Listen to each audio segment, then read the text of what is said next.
اس دنیا میں اللہ تعالیٰ کی جو رحمت بھی ہوتی ہے وہ بھی در حقیقت ایک آزمائش کی شکل ہے، اس لیے کہ یہ دنیا اور یہ حیات دنیاوی یہ دار الجزا نہیں ہے، یہ دار امتحان ہے۔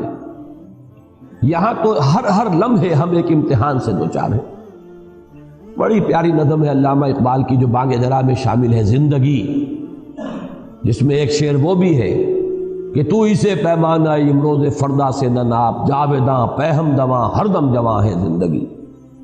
اور آخری شعر ہے کہ قلزم ہستی سے تو عمراہ مانند حباب، اس زیاں خانے میں تیرا امتحان ہے زندگی۔ اور یہ در حقیقت ترجمانی ہے سورہ ملک کی اس آیت کی کہ ہم نے خلق الموت والحیات لیبلوکم ایکم احسن عملا۔ یہ موت و حیات کا سلسلہ، حیات مسلسل چلی جا رہی تھی، موت کا وقفہ ڈال دیا گیا، اس کے حصے کر دیے گئے تاکہ ایک چھوٹا سا حصہ علیحدہ کر لیا جائے، small chunk of our life, وہ علیحدہ کر لیا گیا تاکہ اس کو ایک امتحانی وقفہ بنا دیا جائے۔ قلزم ہستی سے تو براہ مانند حباب، اس زیاں خانے میں تیرا امتحان ہے زندگی۔ آگے چل کر اب زیادہ دور نہیں ہے، سورہ دہر میں بھی یہ مضمون آئے گا، سورہ ملک میں تو آ ہی چکا ہے بڑی وضاحت کے ساتھ، خلق الموت والحیات لیبلوکم ایکم احسن عملا۔ اور ہر لحظہ یہاں امتحان ہے، کبھی اللہ تعالیٰ کچھ دے کر آزماتا ہے، کبھی کچھ چھین کر آزماتا ہے۔ دے کر آزماتا ہے کہ بندہ شکر کرتا ہے یا نہیں، کبھی چھین کر آزماتا ہے کہ بندہ صبر کرتا ہے یا نہیں۔ ہر حال میں وہ میرے دامن سے وابستہ رہتا ہے یا نہیں، ہر حال میں راضی برضائے رب رہتا ہے یا نہیں۔ کہیں ایسا تو نہیں ہوتا کہ اگر نعمتوں کی بارش ہو تو ہم سے غافل ہو جائے، ہماری طرف سے منہ موڑ لے۔ کہیں ایسا تو نہیں کہ اگر کوئی تکالیف آ جائیں، ہجوم کر جائیں، تو پھر شکوہ اور شکایت کا لفظ زبان پر آ جائے۔ ہر حال میں ہونا یہ چاہیے کہ راضی برضائے رب رہے بندہ، چاہے یہ حال ہو چاہے وہ حال ہو۔ اس میں جو کلائمیکس ہے وہ سورۃ الفجر کی آیت ہے کہ انسان اگر اس دنیا کے اندر بدلتے ہوئے حالات کو چاہے، توحید مکمل ہے اس کی کہ وہ اللہ ہی کی طرف اس کو منسوب کر رہا ہے۔ فَأَمَّا الْإِنسَانُ إِذَا مَا ابْتَلَاهُ رَبُّهُ فَأَكْرَمَهُ وَنَعَّمَهُ فَيَقُولُ رَبِّي أَكْرَمَنِ۔ انسان کا عجیب حال ہے کہ جب اس کا رب اس کو خوب نعمتیں دیتا ہے، آزماتا ہے اس صورت میں کہ نعمتیں دیتا ہے، خوب اس کو اکرمہ عزت دیتا ہے، فَيَقُولُ رَبِّي أَكْرَمَنِ، تو وہ کہتا ہے مجھے رب نے عزت دے دی، باعزت بنا دیا، میرا اعزاز فرمایا۔ اب دیکھیے شرک یہاں نہیں ہے، وہ سب سے بڑی گمراہی جو ہے اس سے تو انسان بچا ہوا ہے، میرے رب نے مجھے عزت دی۔ شرک نہیں ہے، توحید موجود ہے، توحید میں کہیں کوئی اس میں کوئی خلا نہیں، کوئی نقص نہیں۔ وَأَمَّا إِذَا مَا ابْتَلَاهُ فَقَدَرَ عَلَيْهِ رِزْقَهُ فَيَقُولُ رَبِّي أَهَانَنِ۔ اور جب دوسری شکل میں اللہ تعالیٰ امتحان لیتا ہے کہ اس پر اس کے رزق کو تنگ کر دیتا ہے، ناپ تول کر دینے لگتا ہے، تھوڑا تھوڑا ایشو کرتا ہے، اس لیے کہ قدرہ کے معنی جو ہے وہ یہی ہے، اندازے سے دینا شروع کر دینا۔ ایک ہے بغیر حساب آ رہا ہے، اور ایک یہ کہ اب ناپ تول کر کے آ رہا ہے۔ فَيَقُولُ رَبِّي أَهَانَنِ، تو وہ کہتا ہے میرے رب نے تو مجھے ذلیل کر دیا۔ اب ان دونوں جملوں میں توحید اور شرک کے اعتبار سے کوئی کمی نہیں ہے کہ کوئی گمراہی کی آپ نشاندہی نہیں کر سکتے۔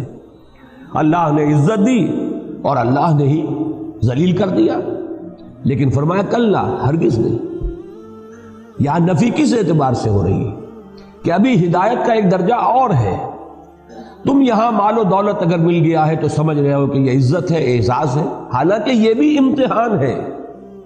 اور اگر کہیں تنگی آ گئی تم سمجھ رہے ہو یہ توہین اور تذلیل ہے، حالانکہ یہ بھی توہین اور تذلیل نہیں ہے، یہ بھی امتحان ہے۔ یہ دونوں کیفیات اس اعتبار سے برابر ہیں کہ یہ بھی امتحانی کیفیت، وہ بھی امتحانی کیفیت۔ ایک درجہ اس سے بھی اوپر ہے ہدایت کا، لَتَرْكَبُنَّ طَبَقًا عَنْ طَبَقٍ، ہدایت بھی درجہ بدرجہ آتی ہے۔ سب سے بڑی گمراہی تو یہ ہوتی کہ انسان یہ کہتا کہ مجھے نعمتیں ملی ہیں، یہ تو لکشمی بائی کی کرپا ہو گئی، فلاں دیوتا راضی ہو گیا، اس کی نظر عنایت ہے، مجھے یہ سب کچھ مل گیا۔ اب یہ تو ضل ضلالا بعیدا، یہ گمراہی کی بہت دور کی شکل ہے۔ اور کہیں اگر کوئی تکلیف آ گئی، فلاں دیوتا ناراض ہو گیا، معلوم ہوتا ہے کہ فلاں دیوی یا دیوتا کی نگاہ کرم ہم سے پھر گئی ہے، دو قربانیاں، آؤ کوئی ڈنڈوت کرو، کوئی تلافی کرو، راضی کرو۔ تو یہ تو سمجھیے کہ یہ گمراہی ہے دور کی۔ اس گمراہی سے آدمی چلا تو پہلا درجہ جو آیا ہدایت کا وہ توحید ہے کہ اس نے یہ کہا کہ مجھے نعمت ملی تو اللہ نے میرا اعزاز اور اکرام فرمایا، مجھ پر تکلیف آئی، تنگی آئی تو اللہ نے مجھے ذلیل کر دیا، تو اس کے اعتبار سے تو یہ ہدایت ہے۔ لیکن ابھی تیسری سیڑھی کو دیکھیں گے تو یہ بھی ابھی گمراہی ہے۔ وہ تیسری سیڑھی کیا ہے کہ یہ دونوں حالتیں مساوی ہیں، یہ دونوں حالتیں امتحان ہیں، دونوں میں اللہ آزما رہا ہے۔ ابھی ایک چوتھی سیڑھی ہے، یہ سب سے اونچی ہدایت ہے۔ اس تک تو یوں سمجھیے کہ اخص الخواص پہنچ پاتے ہیں، عام لوگوں تک کی اس تک رسائی نہیں ہے، اور وہ یہ ہے کہ یہ سمجھا جاتا ہے عام طور پر کہ اگر مفلسی ہے، احتیاج ہے، دنیاوی حالات کی تنگی ہے تو یہ امتحان شاید زیادہ کڑا ہے، زیادہ سخت ہے، اور اگر فراوانی ہے اور دولت ہے اور عزت ہے تو یہ امتحان شاید ہلکا ہے، آسان ہے۔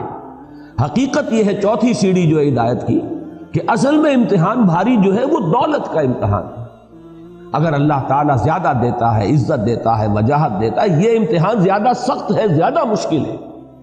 اگر تنگی ہے، مصیبت ہے، تکلیف ہے تو یہ امتحان آسان ہے، اس لیے کہ تنگی میں اور مصیبت میں لامحالہ انسان کا رجوع اللہ کی طرف ہوتا ہے، جبکہ محتاط ہے، فراوانی ہے، عزت ہے تو اس میں بہت شدید اندیشہ ہے غفلت کا۔ تو معلوم یہ ہوا کہ نتیجے پر اگر نگاہ ہے تو اس کے اعتبار سے یہ امتحان کہ دولت ہو اور اس کے انبار ہو اور فراوانی ہو، یہ زیادہ مشکل امتحان ہے بنسبت اس کے کہ تکلیف ہو یا کوئی دنیا میں احتیاج کا معاملہ ہو۔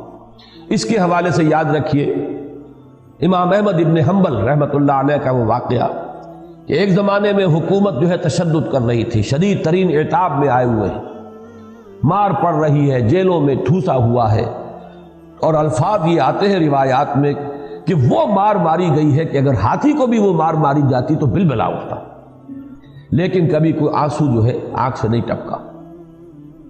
لیکن جب حالات بدل گئے اور اب دارالخلافہ جو ہے یا بیت الخلافت، وہاں سے اب آ رہے ہیں اشرفیوں کے توڑے لے کر، ایک شخص آیا ہے، تھیلی لے کر آیا ہے کہ یہ خلیفہ نہیں، کیونکہ خلیفہ بدل گیا، اب حالات جو ہے حکومت کے تبدیل ہو گئے۔ تو جب وہ تھیلی پیش کی ہے ان کی خدمت میں اشرفیوں کی، تب رو پڑے کہ اے اللہ میں اس امتحان اور آزمائش کے قابل نہیں، یہ امتحان کہیں زیادہ سخت ہے، کہیں مشکل ہے۔ تو ان چار درجوں کو اگر اللہ تعالیٰ توفیق دے تو یاد رکھیے۔ اب دیکھیے ریلیٹیو، یہ جو تھیوری آف ریلیٹیوٹی ہے یہ ہر جگہ چلتی ہے۔ سب سے اونچے درجے کے اعتبار سے دوسرا درجہ بھی گمراہی کا ہے، پھر اس کے اعتبار سے تیسرا درجہ اور گمراہی کا ہے، اور جو سب سے نیچے ہے وہ تو خیر گمراہی ہے ہی ہے۔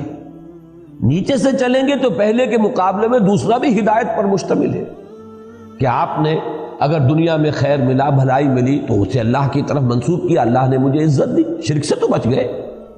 اگر تکلیف آئی، مصیبت آئی تو اس کو بھی اللہ کی طرف منسوب کیا، اللہ نے مجھے ذلیل کر دیا، شرک سے تو بچ گئے، اس کے مقابلے میں ہدایت پر آ گئے۔